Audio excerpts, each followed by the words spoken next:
The morning mist clung low to the cracked asphalt of Route 209, blanketing the burned-out husks of abandoned vehicles in a ghostly gray. Wind rustled through shattered windows and overgrown brush, carrying with it the faint smell of rot. Something, always lingering now.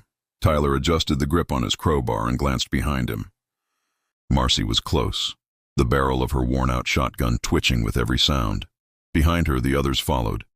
Gabe with his army jacket and a machete strapped to his thigh, Elena cradling the last working radio like it was gold, and Jonah, the quiet teenager who never let go of his backpack. They moved as one, stepping carefully over a toppled "Welcome to East Haven" sign, now smeared in dried blood. East Haven was once a sleepy town with white picket fences and Sunday barbecues.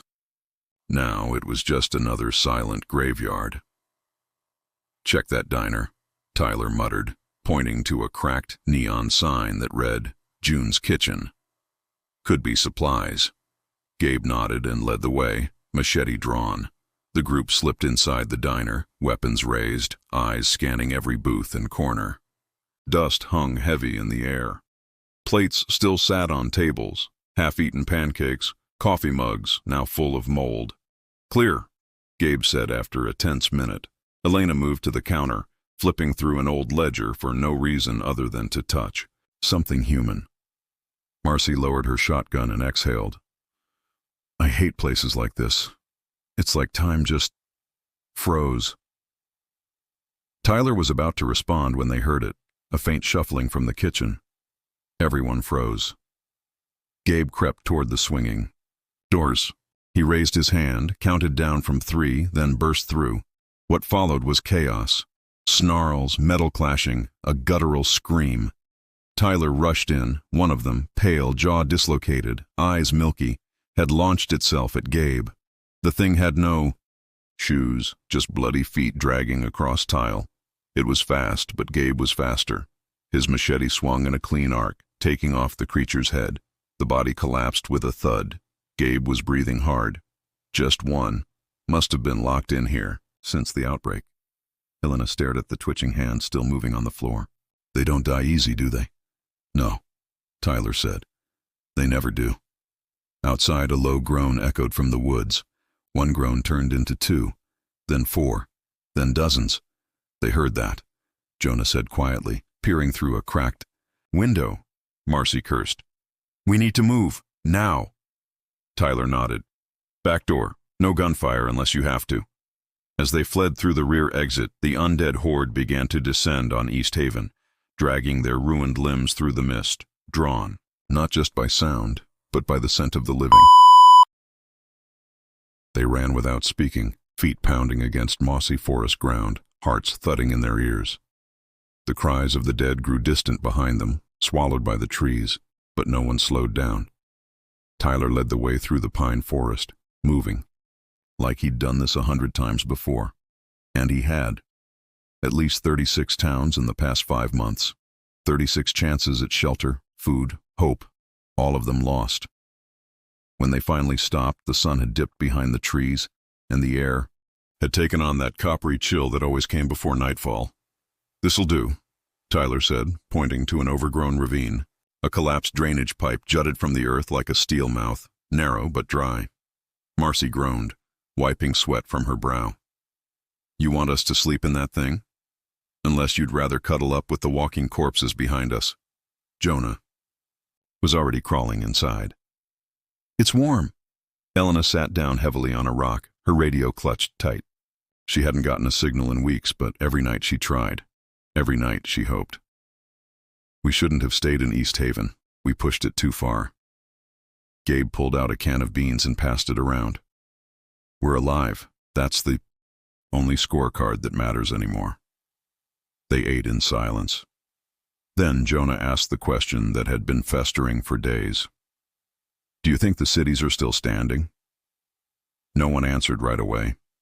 Tyler stared at the orange sky, remembering sirens, fire, the screams of his sister as the infection tore through Boston like wildfire. "No," he said finally, "not the way we remember them." Gabe shifted. "We should head north, higher ground, fewer infected." "Elena's right," Marcy added. We've been pushing too far east. It's crawling with them now. Whatever's left of FEMA, probably. Headed to the mountains months ago. I heard there was a military compound near Lake Adirondack, Jonah said, eyes bright. My uncle used to work there. Tyler narrowed his gaze. You heard? From who? The kid hesitated. I saw a flyer. Back in Ashbrook. Said they were accepting survivors. That was 3 weeks ago. Places like that don't last long. But it's a lead, Elena said softly. We've got nothing else. Tyler didn't like it. Hope was dangerous. Hope got people killed. But looking at their tired faces, he knew they needed something. Even if it was a lie. Fine, he said. We move north at first light. As darkness fell over the pines, the group huddled in the rusted pipe. No fire, no light. Just the sound of distant groans, like the forest itself was whispering death. Tyler stayed awake the longest, gripping his crowbar, staring into the dark, and somewhere deep in the woods, something else moved. It was too fast to be one of them. Too quiet. Something different. Tyler jerked awake to the sound of breathing, not human. Not quite. A raspy, gurgling breath. Too close. Too wet. He tightened his grip on the crowbar and peered out of the drainage pipe into the pale moonlight. Nothing. Just trees and mist. But something had been there. Watching.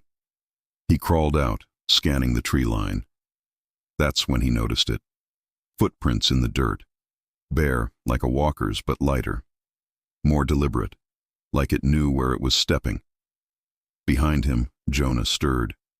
You hear that? Stay inside, Tyler whispered. Keep the others down. But it was already too late. A scream tore through the night. Elena's voice, sharp and panicked. The group scrambled out of the pipe. Elena! Marcy shouted. They found her 10 yards away, kneeling beside the radio. Her hands were shaking. I got a signal, she said breathlessly. Just for a second, it said Echo 7 alive.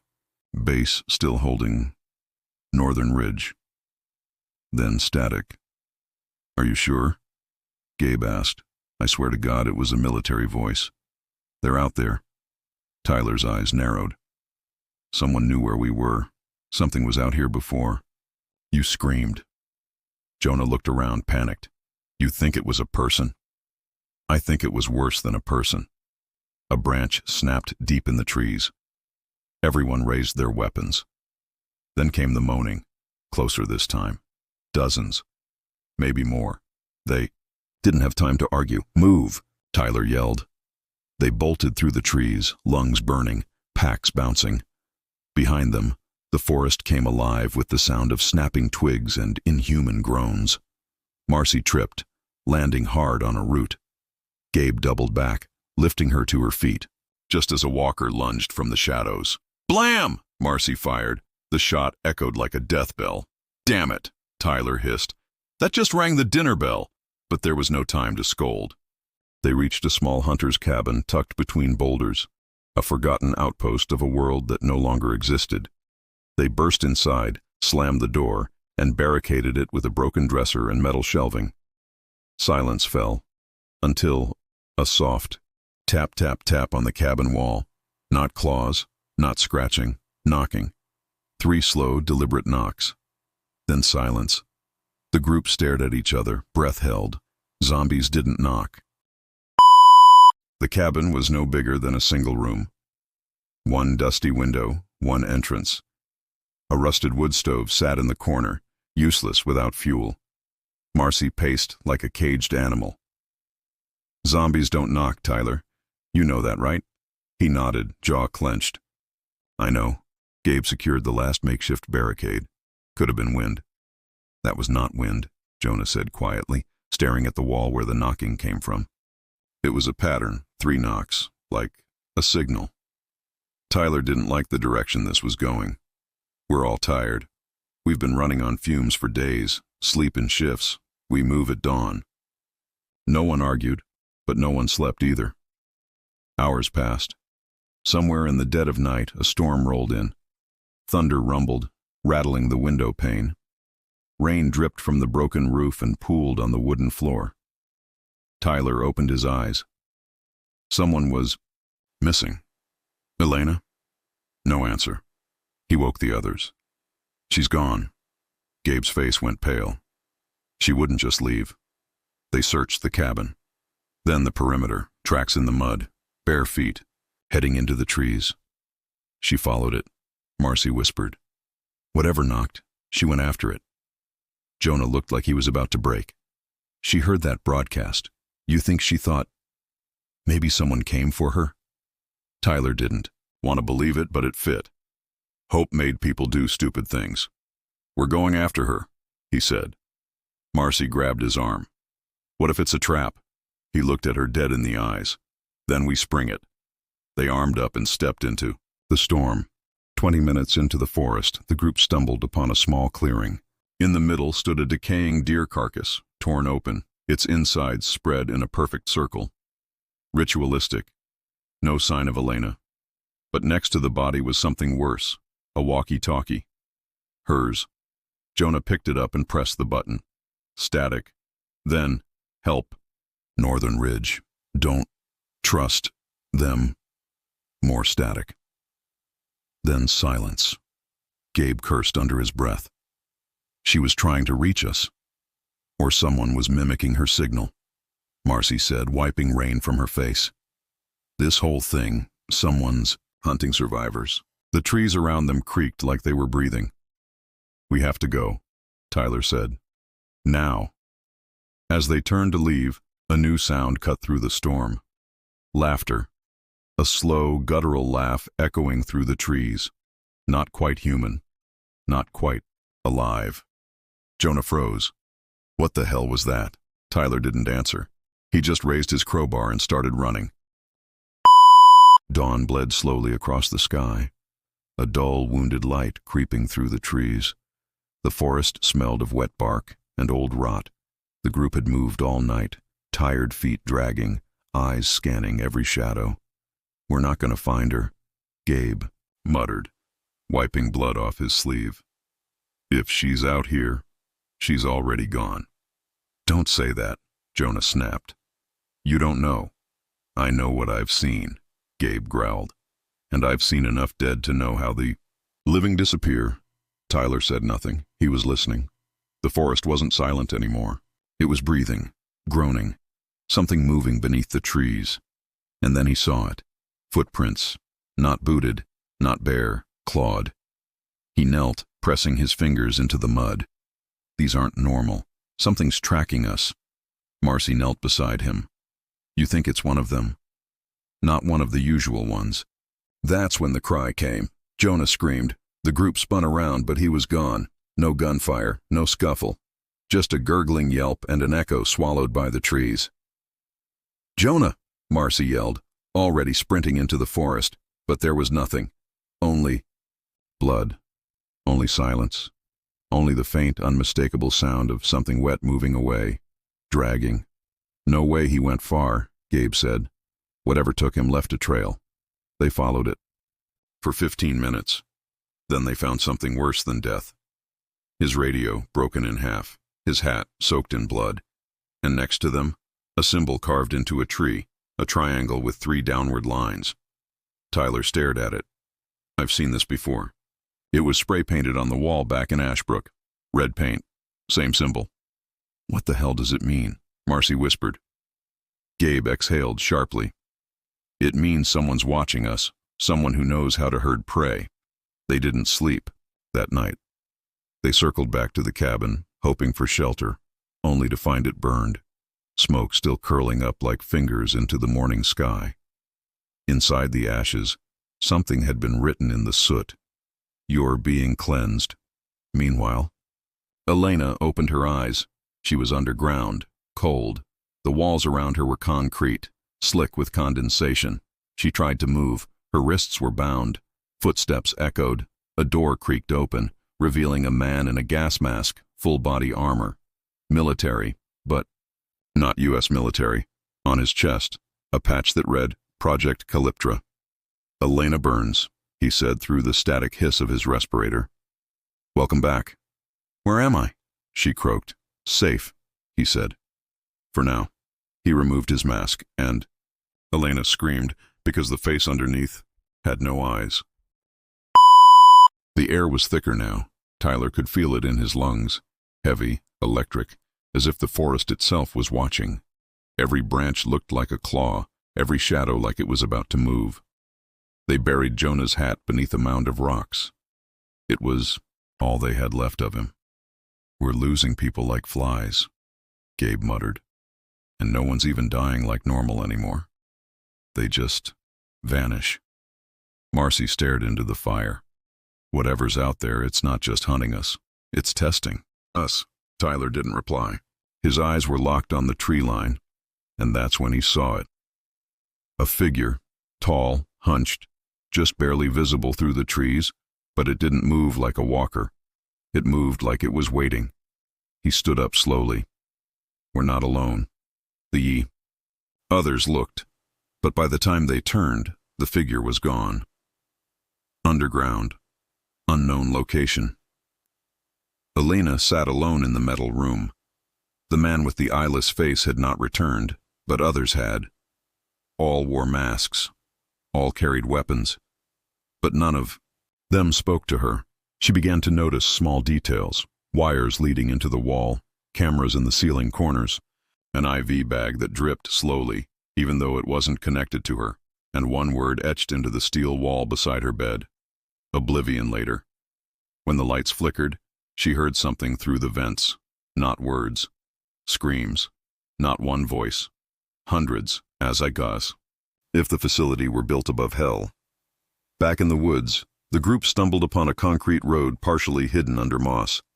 It led to a tunnel entrance, a pre-war service road maybe, or a supply route.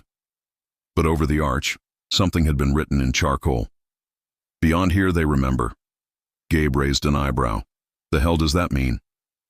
"It means we're walking into something old," Tyler muttered. "Something that's been waiting a long time." As they moved into the tunnel, the air turned cold. Marcy's breath came out in mist. Then they found the wall, covered in photos, dozens of Polaroids. Some burned, some blood-stained. Everyone showed a person, smiling, alive, before, and next to each face, names crossed out, all but one. Elena Burns. Status. Pending. Tyler froze. "They've been tracking us, all of us, even before the outbreak." "That's impossible," Marcy whispered. "We met by chance. Or we were placed." Suddenly, the lights overhead blinked. On. Motion sensors. At the end of the tunnel, a door, heavy and rusted, unlocking with a deep thunk. Then a voice from a speaker overhead. "Come inside, survivors. We've been expecting you." The heavy metal door groaned open, revealing a long corridor lined with flickering fluorescent lights. The air was stale, cold and clinical, untouched by the forest's decay. Tyler led the group inside, weapons raised. Marcy's flashlight beam danced over peeling walls, cracked tiles, and faded warning signs, some written in English, others in symbols they didn't recognize. Gabe swallowed hard. "Feels like a tomb." Jonah was silent. His absence echoed louder than words. Suddenly, a speaker crackled. "Welcome to Calyptra Research Facility. Please proceed to Decontamination Zone Alpha for processing." Marcy exchanged a glance with Tyler. "Processing? Like prisoners. Or experiments," Gabe said grimly. They pressed forward, hearts pounding. The corridor ended in a massive chamber filled with rows of metal cots, some broken, some stained with rust, and something darker. On a desk, a cracked tablet flickered. Tyler picked it up, scanning the screen. Project Calyptra log, entry 43, subject B-17 remains stable. Neural enhancements showing promise in controlled aggression and reflexes. Subject exhibits partial cognitive recall. Further tests scheduled. Tyler's eyes widened. They were experimenting on people. Enhancing them. Marcy shuddered. Like turning humans into weapons. Or monsters. Footsteps echoed suddenly from a side door. The group spun around. A tall figure emerged, half shrouded in shadow, wearing a tattered lab coat. His eyes gleamed with unnatural light. "Elena?" The figure stepped forward, voice distorted but familiar. "You're awake. You don't remember? They changed you. We all did." Tyler gritted his teeth. "What did you do to her?" The man smiled cruelly. Calyptra was never about a cure. It was about control. Behind him, cages rattled. Inside were hulking shapes. Part zombie, part machine, eyes burning with eerie intelligence. Marcy whispered, "Monsters." The man laughed. "Welcome to the new dawn." The room reeked of metal and decay. The cages rattled behind them, filled with twisted shapes, half flesh, half machine, eyes glowing with cold intelligence. Tyler tightened his grip on the crowbar. "We didn't come here to be lab rats." The man in the lab coat, Dr. Corvin, smiled darkly. "You misunderstand. You're not survivors. You're my creations." Elena stepped forward, her eyes flickering strangely, the faint hum of something beneath her skin. "You can't control me," she said, voice low but resolute. Dr. Corvin laughed. "Oh, but I already have." Suddenly, Elena's eyes flared bright blue. She lunged forward, strength and speed far beyond human. Tyler and Gabe exchanged glances, then rushed to her side. The fight was brutal and chaotic. Machines screeched. Cages smashed, alarms blared. The other experiments broke free, turning the facility into a nightmare. In the chaos, Tyler spotted a control panel. "This has to shut it down." Marcy covered him, firing at approaching creatures.